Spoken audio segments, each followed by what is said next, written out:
All right, so I'm just kind of cleaning up from the last lecture here. Forgive me.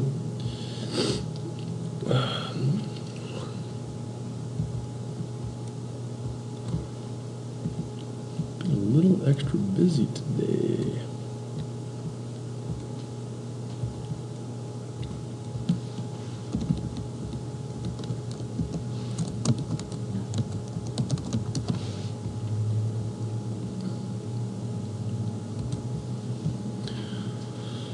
Okay, so we are going to pick up where we left off in geothermal,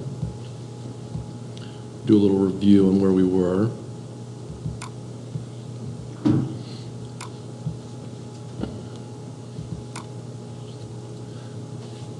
Any issues with summary 4? Not yet. Coming along, okay.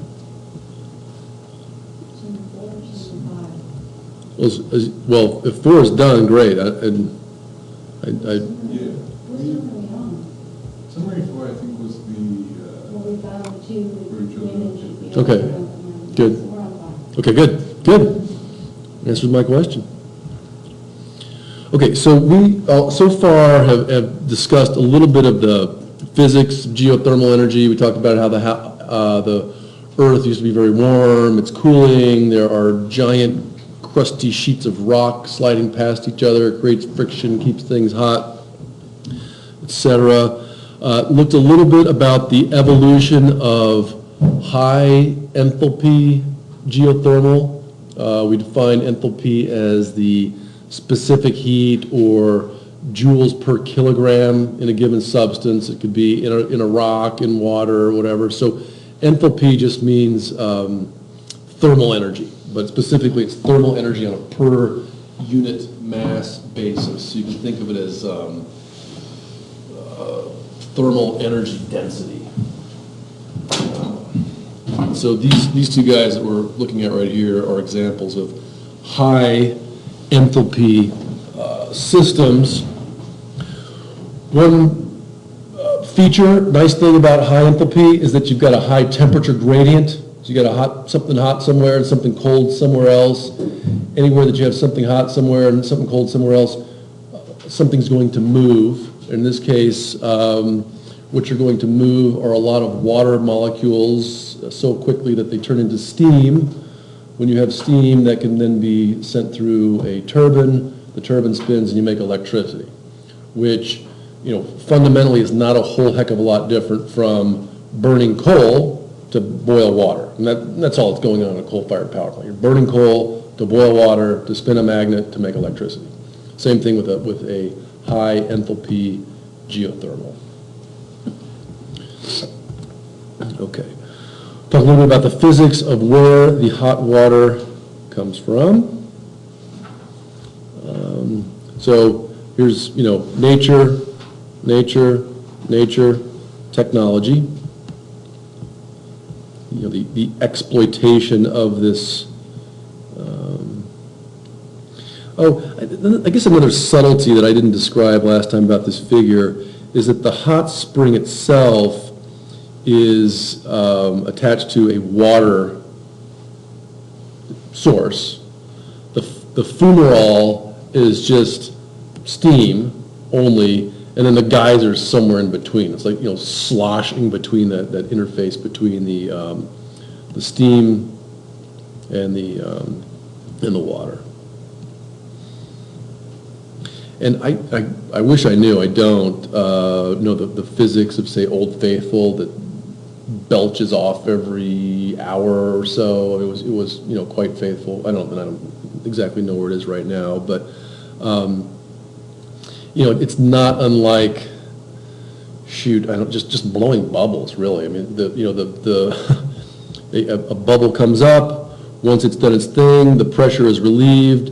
More pressure comes along, and it's just sort of blowing bubbles, sort of percolating, if you will, through this cap rock. And they say impermeable. A better word for it might be semi-permeable, because obviously if it were impermeable, nothing would get through. The point is, this portion is so impermeable that that one little route, and again, it's not going to be straight either, I guarantee you that. It's going to be all, following the contours of the strata. But anyway, semi-permeable, one small pathway. Okay, now what I did want to talk about is Darcy's Law. One thing I try to do in 102 that we don't get a whole lot of experience in 101 is a little bit of mathematics. So let me walk you through these two equations here. And I know I've mentioned before what a force is as a vector. I know I've mentioned what velocity is when we talked about wind. I know when we were talking about tidal and wave energy, we talked about, even talked a little bit about the stress tensor, about normal stresses, shear stresses, et cetera, et cetera. Darcy's Law is another example of an equation that can be taken either as a scalar equation, where you just have numbers, or as a tensor equation, where you actually have fields, and I'll explain what I mean by that. Okay. This is kind of fun. So, Chapter 9, Geothermal. We're looking at Darcy's Law. And the images we were just looking at motivates this. I know I talked a little bit about the porosities. I know I mentioned homogeneity last time, meaning that the material is fully mixed. There's no, you can't move through it and find something different than what you'd find locally. I also talked a little bit about isotropy, meaning the same in all directions depending on which way you move. And in particular, I looked at this G down here as a material that looks to be anisotropic. It looks to me like it's easier to move from in this direction, from the southeast up to the northwest, than it is to move in this direction, right? Because you're like, oh, shoot, I have to go this way, I have to go right, then a left, right, left. It's going to take me longer to navigate from southwest to northeast than it is to just shoot straight through. So this material itself is anisotropic. Another example is a tree. So the two words were homogeneous and isotropic. Now this G, it's still homogeneous. I mean, it looks to me like it's all the same rock. Well, in fact, all of these are relatively homogeneous. This one maybe not so much. You say, well, gosh, there are sort of big cracks here, small cracks here, so it's sort of a different landscape, sort of being in the middle where there's more open space versus up here on the edges where there's more closed space.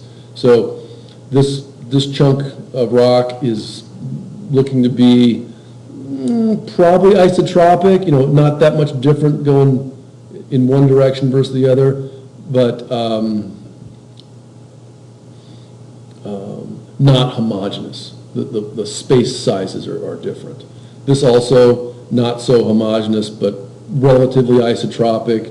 It could be that, it's a little easier to move this direction rather than this one. So that's the difference between homogeneity and isotropy. Now, when we get into Darcy's Law, let's just take a look here. We've got V, which is the velocity, or more correctly, the speed of a fluid, equals KW. This is what's called the hydraulic conductivity. When you take NRGY 235, or in this case CTSN 283 from John Freer, you'll talk about the thermal conductivity. So in the case of geothermal, we're looking at water moving through rocks. In building energy efficiency, we're looking at heat moving through walls. But same difference, right? You've got, and as it turns out, the laws are identical. The mathematical laws are identical. But it's this K thing, it's this conductivity that holds the whole thing together. Okay, now the other two variables are H, which is head or pressure,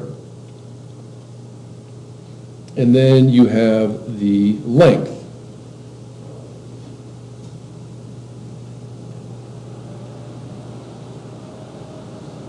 Yeah, okay. Now, I'm just so that we can run these two equations in parallel, I'm going to go out and grab Darcy's Law.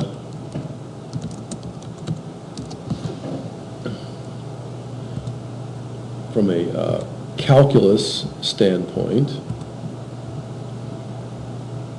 I talked last time about how pressure, like air pressure is a scalar, it's the same in all directions. You say, what's the air pressure? Well, it's 1 atmosphere, 1.1 atmospheres. It's just a number. It doesn't have a direction to it.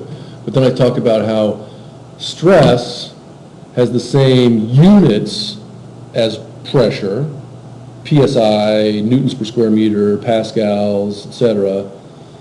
But it has direction because stress can be either, and I'll just do a little finger puppet here, stress can be normal stress, pushing like this, or it can be shear stress, pushing like this. Okay, so when we look at Darcy's Law, as I just wrote it, this pressure right now only has a scalar value. It's just got a number. What is the pressure at this point in space? But if we look, let's dig down here a little bit, and there it is. So this is the basically the same thing. This is the flow, and they've actually used Q for flow rather than V, but you can think of it in a very similar context, right? All you have to do is multiply by A. So if you know what the velocity is, you know how big a space it's moving through, that's going to give you the flow rate. And we've already done that with our wind turbine power equation. When we had that cylinder of air moving through the wind turbine, so same difference there. PB minus PA might look funny, but that's still H. What they're assuming is that PA equals 0. So H is the pressure, but it's the pressure relative to somewhere else. And if somewhere else is 0, then that's just the pressure. And then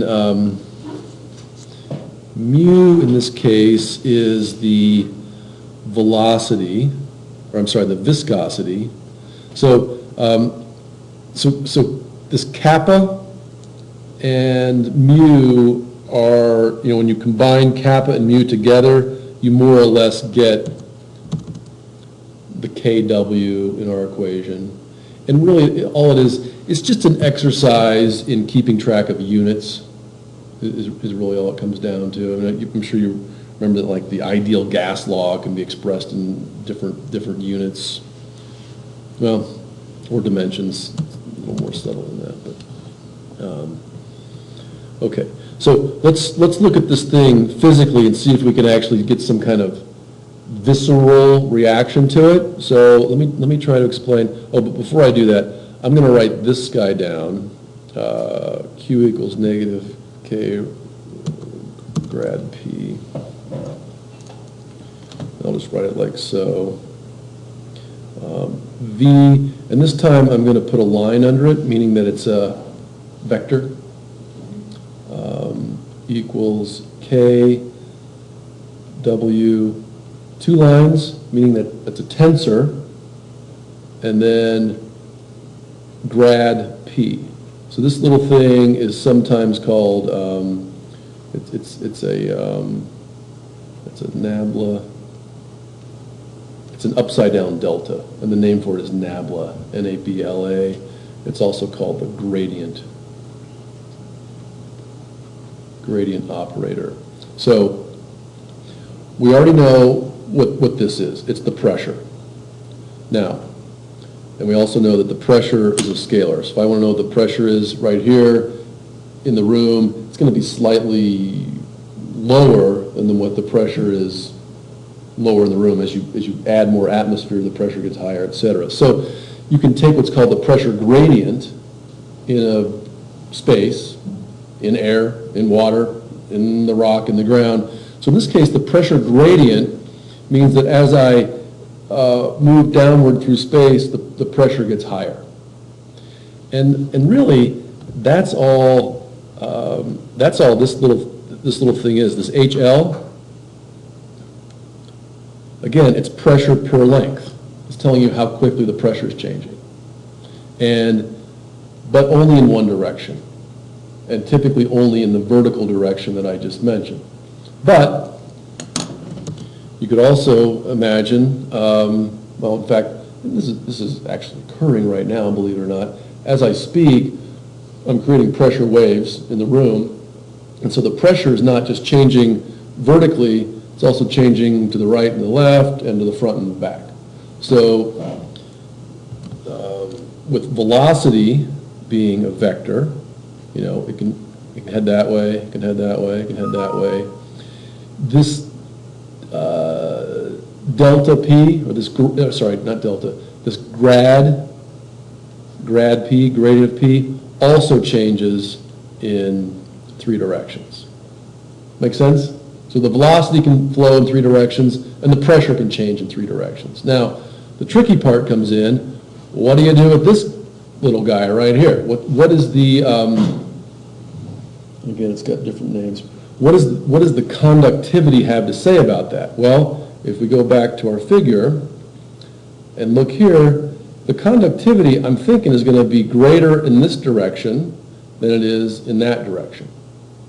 Now, there's also a way to think of it, is what if a water molecule comes in here on the bottom and squirts out the side, or squirts out the other side, or squirts out the top? There you've sort of taken a right turn. That's the equivalent of shear. That's the equivalent of the shear stress that we talked about before, where it's not normal. You know, it's like this, you know, coming up here and taking a right turn or a left turn. So, just like the stress tensor has 6 unique components, this guy can also be written like this: Vx, Vy, Vz. So that's how we would write the velocity vector equals, and this is going to, I'm just going to write it like this: Kxx, Kyy, Kzz. So that's how much conductivity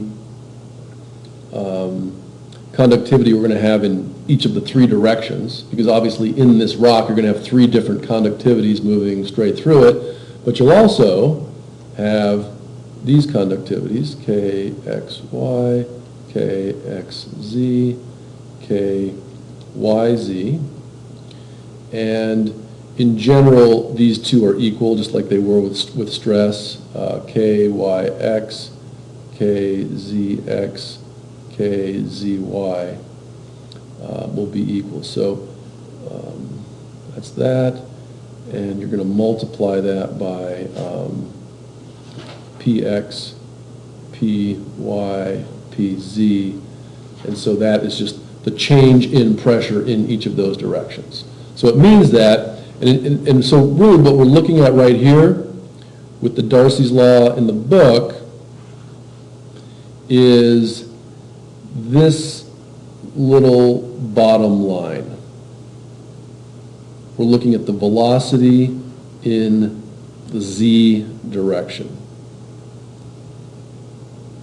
And where's the z direction? Well, it's this one right here. It's where all the arrows are pointing. It's the up and down direction. Where's the velocity? What's the one you care about? What's the one that makes Old Faithful go up in the air? It's that one. So in general, you would sort of say these guys kind of don't matter. You don't really care if something's squirting off sideways. You just care what comes up. So in general, this Darcy's Law that we saw, which is the scalar representation, is what's known as the degenerate form of the tensor equation. So next time you're out there on the geothermal site, and you could ask the geotechnical engineer what the Darcy's Law thermal tensor looks like, the hydraulic conductivity tensor looks like, because like I said, it can be the scalar or it can be a tensor. But this is sort of the off-axis things are the portions that you're losing, more or less, if you're just allowing, if you don't basically stick a pipe in the ground. That's the stuff that flows sideways. Okay.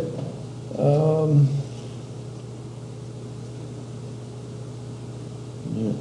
Oh, and then the next equation that the authors give actually is very similar to the one that we just saw on the Wikipedia page, where you've got Q equals A K W H over L. So, and from that we can see that Q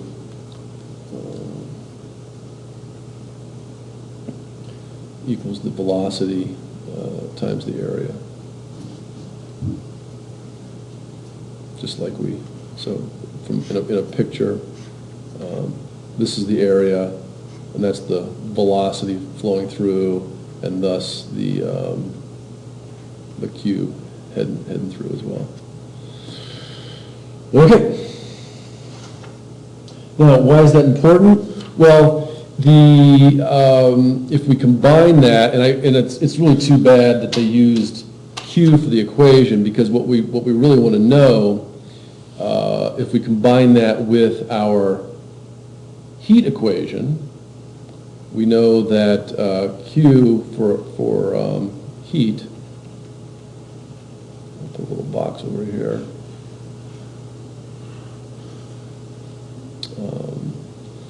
Q equals C sub P M delta T. I'm sure you remember that one. We've done it a few times with the hot tub problem and all that deal.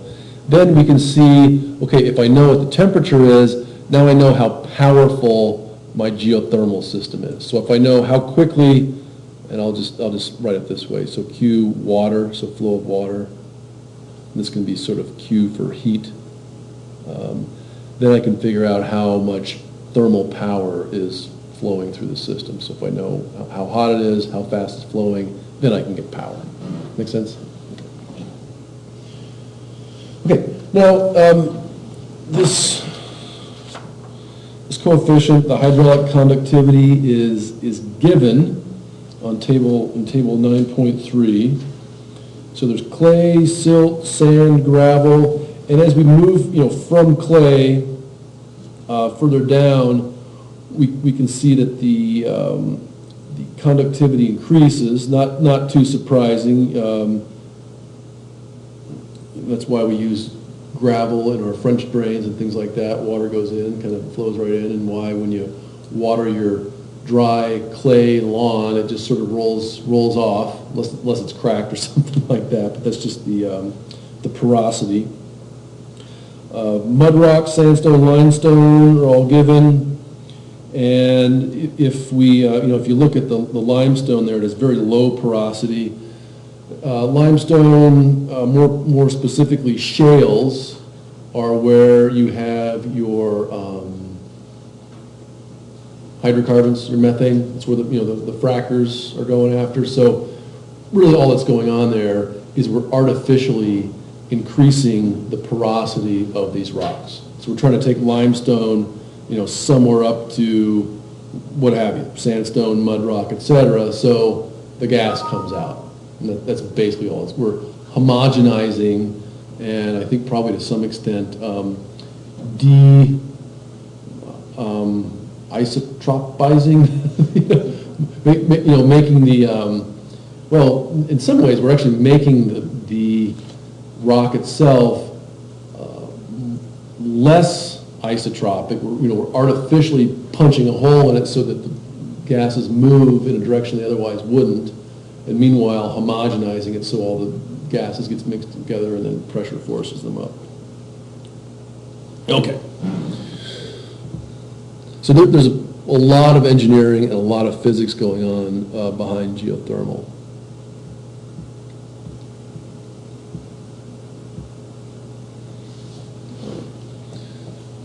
So this is what a volcanic geothermal system would look like. So you're sort of sitting next to a magma intrusion. If you take Jonathan Bowe's class, he loves talking about magma intrusions all day long, so you get plenty of that. There are flows, and what the authors have tried to do here is show that there are temperature gradients. So further away from the magma, it's cooler. The hotter, more viscous materials are rising. Heat comes out. We talked a little bit about that 60 milliwatts. Yeah, we did, didn't we? That was a fun one. 60 milliwatts per square meter.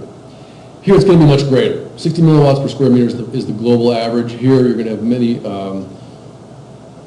well, depending on the time of year, you might have, in fact, megawatts coming out if you actually have a lava flow, but this might be more on the order of ones to tens to even hundreds of watts per square meter.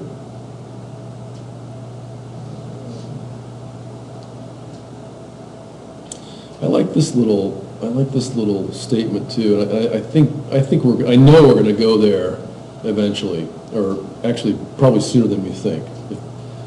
Was it so? Coal strips on the chopping block. I just met with a gentleman yesterday. 18 coal-fired power plants in British Columbia coming offline. We do have a technology here in Montana for sequestering that carbon, and I think it would be better economically to smooth out the transition rather than have everybody arguing and complaining, but just, let them die a slow death. I think they're going to be just given away eventually. Someone will say, hey, you want it, you fix it, bring it to EPA compliance, and it's yours. So we'll see. All of a sudden, coal strip is on the wrong side of the balance sheet, and people that like reviving old technologies, like some of us, might have some fun with it. Okay. What else about this? There's a little bit of chemistry going on. So HCO3, SO4, so some hydrocarbons and some sulfur compounds moving as a result of their proximity to the volcano.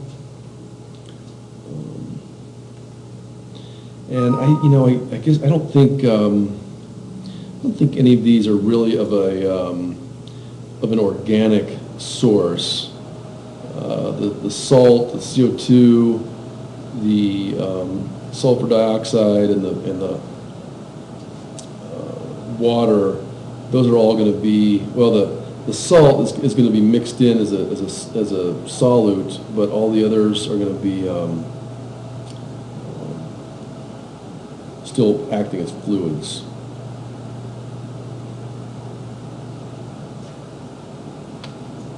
And a lot of them also will act as corrosive agents in the rocks as well. Yeah, okay. So here we go. In the 1980s, experiments were undertaken in the U.S. with the ultimate aim of drilling directly into or very close to magma bodies. So why not? If a little heat is good, a lot of heat must be better. Where temperatures may be up to 1800 Celsius, that's hot enough that you're going to be melting a lot of drill bits, unless you've got diamond tipped or silicon carbide or something like that. To harness the geothermal power by cycling water through their outer margins. In preparation, the U.S. Magma Energy Program succeeded in drilling into the molten Kilauea Lava Lake and ran successful energy extraction experiments. In any drilling operation, the drill bit is cooled and lubricated by circulating fluid, so mud, which lifts the cuttings to the surface. The circulating water solidified a thin shell of lava, so you basically turn the liquid rock into solid rock because you've got the cold lubricating water down there. The resulting tube of solid but thermally fractured rock acted as a heat exchanger, with heat being transferred to the drill hole by convecting magma. While a useful heat, this is still a long step from drilling into a live magma chamber with high pressure dissolved gases, and nothing's been going on lately. They tried again, magma development of the Kalfa field in northern Iceland. 3 tons of magma erupted through the hole in 20 minutes. Pretty fun, huh? Quite by chance, the development history of this field was dogged by a series of eruptions. First for over 250 years, but progress improved, and now they're doing 60 megawatts of electricity. So pretty cool. A little bit of dicey science ended up in a nice technology.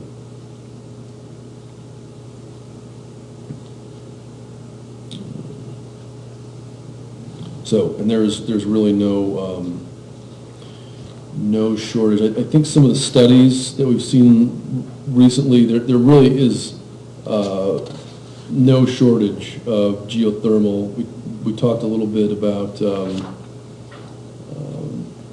environmental impacts of geothermal in 101, and one of the main drawbacks is that you can contaminate the groundwater. So whatever lubricants, or even heavy metals that are in the ground already, those get transported by a drill bit, and now it's in the groundwater and not safe to drink.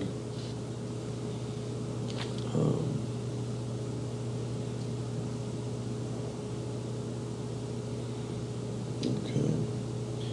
Pressure and depth.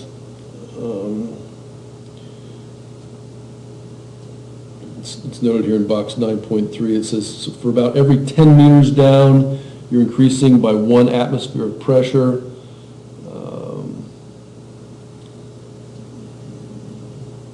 So it's really no surprise that at such high depths and pressures that water is existing in a steam phase rather than a water phase. Okay. Now,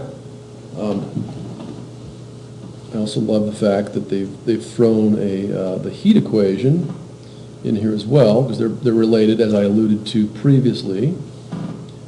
It's the next equation we're going to look at is in fact the heat equation. So the authors have used little q for heat, and perhaps, so just you're going back to your notes.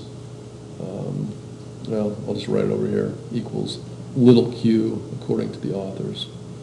And again, scientists use one notation, engineers use another, but it's still heat that we're talking about here. Equals K, now this is the thermal conductivity rather than the hydraulic conductivity. And again, we're looking at a gradient, but not the pressure gradient, we're looking at the temperature gradient. So as you go deeper towards these magma structures, the temperature increases. The greater, and this is one thing that I don't think I quite drove home last time, but the greater the gradient, so the more pressure gradient is, the faster the flow happens. Not that surprising, right? It's to be expected. The same is true with heat. The greater the temperature gradient, the faster heat flows.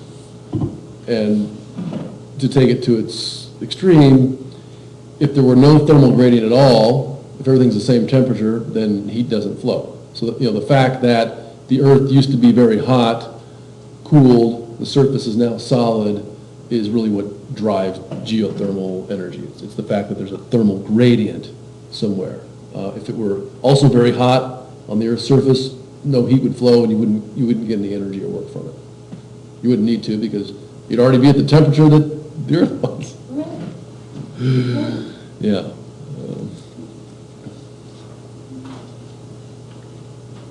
Okay.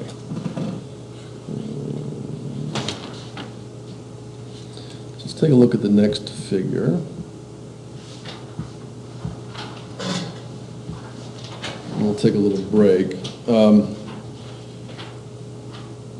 So what we're looking at is three separate strata that are just called layer 1, layer 2, layer 3.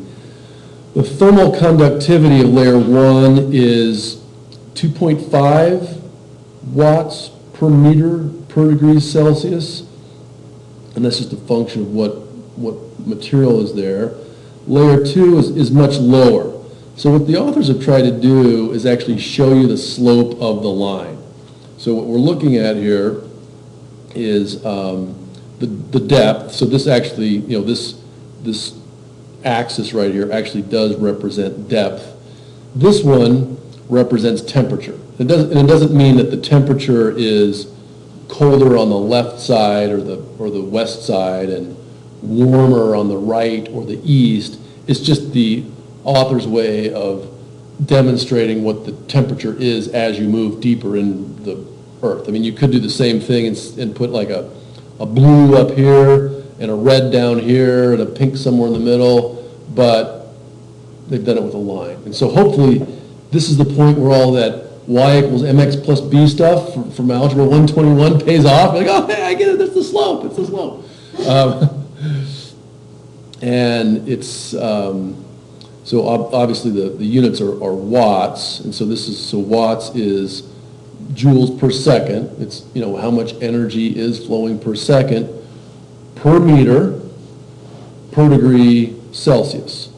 And so we're seeing that at, let's just take one little example here. So at a depth of 1,000 meters, we're looking at 35 degrees Celsius. At a depth of 55, we're looking at, at a temperature of 55, we're now at 1,500. Let's just do the math as a double check on that, make sure it works out, that our hypothesis was right. So delta T delta Z equals 55 minus 35 over 1,500 minus 1,000. So we're looking at, wrote that kind of big, didn't I? Well, I can get a little down here. So we're looking at 20 over 500. Let's just do that really quick. 0.4, so 20 divided by. I used to be able to do all this stuff in my head. It just doesn't. It just the human calculator is just not there anymore. 0.04 per meter per Celsius.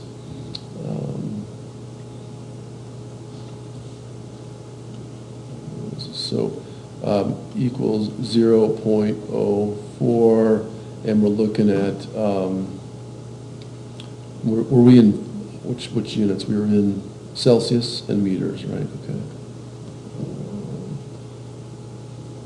Degrees Celsius per meter. And there's another a watt figure in there, but not a whole heck of a lot. The temperature's changing 0.04 of a degree per meter, and you wouldn't be able to detect that. But over a long enough distance, that's what we're looking at there. Okay. Oh, and in fact, the number, it's worked out there for you in the book. In fact, a little later on in box 9.4 for layer 2.